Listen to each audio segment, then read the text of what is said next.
Let's get a move on then. We've got PN Vasudevan, is the Managing Director and CEO at Equitas Small Finance Bank, joining in to talk a little bit more about the universal banking license, deposit growth outlook, as well as what the next step is post the Equitas merger.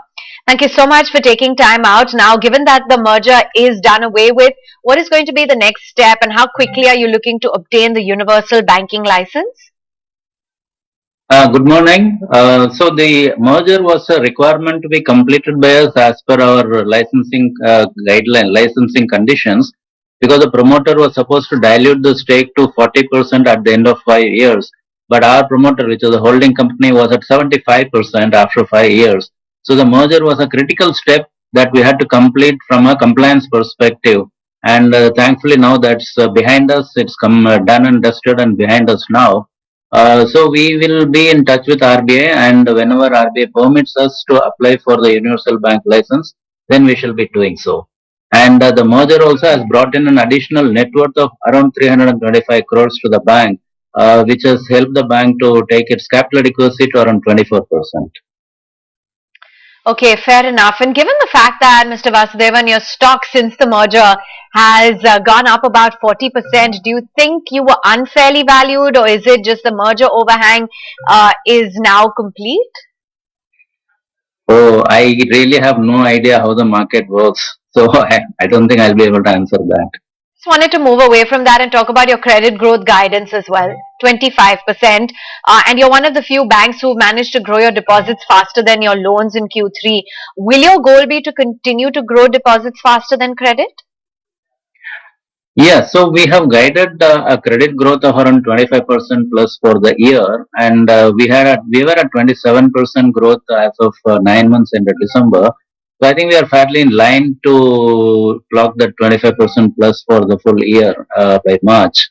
As far as deposits is concerned, yes, we have been able to grow deposits quite sharply over the last 2 3 years, and the trend has continued in the current year also. One of the things which has been helping us is our digital acquisition of savings accounts. The digital acquired savings accounts are contributing nearly 10% of the balances of our savings balances. So that's been a good contributor from a deposit accretion perspective. And our aim will be to try and continue to grow deposits at the same level as the credit growth, or slightly higher if that's possible. You know, the premier banker in this country came out and called the current period a Goldilocks period for banks. You focus a lot on MFI as well as smaller ticket loans. How is it that you believe, or rather, how long do you believe this will continue for your segment? See, the small business loans, we had in our last quarterly presentation set out a few data points on the small business loan market. As per various government data, the demand for loans from the small business segment is nearly about 20 lakh crores, and hardly about 4% or 5% of that is serviced by the banks. So you're really looking at demand which has not been serviced fully over the last so many decades by the banks. So that, given that scenario, I believe that a sustainable growth for banks like us, which are focused on the small borrowers, is very much possible over a fairly long period of time. Okay.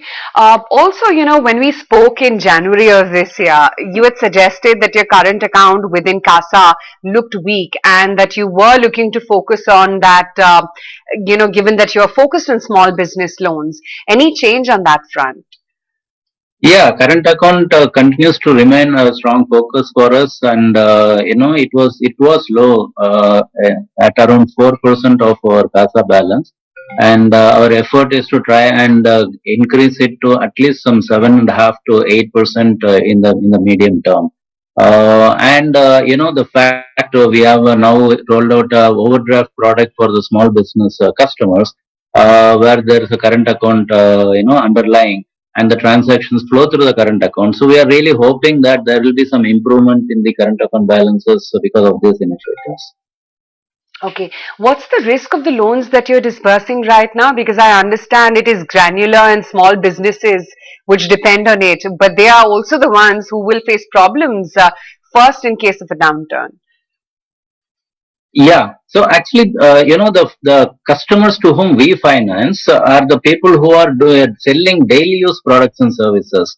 They are not really into industrial or consumer kind of thing or discretionary kind of spending products. They are into daily use products and services. So typically, whatever happens to the broader economy, these people will continue to have a proper, I mean, a good business model at that level, because their products are really something that people have to use on a daily basis. The problem arises when we go for such dramatic status like lockdowns, which happen over the last 2 years. When the town is closed, our people can't open their shop and they can't make any money. Then they're really out, down and out. And we had that scenario 2 years back, over the last 2 years. But so long as we don't have that dramatic, events happening in the market, and if the thing is a little bit more normal, then our customers business model is fairly resilient, and that is why if you see the last 9 months, last 3 quarters, we have been able to quickly overcome the past effect of corona and come back to a very strong ROA of over 2% in the December quarter. All right. Thank you so much for joining in and giving us a sense as to how business is shaping up. So their merger has been a critical step from the compliance perspective, and they are seeing a net credit growth of about 25% plus this year, and deposit growth as well. They have been able to grow that quite sharply. Let's get a move on and take a very quick break.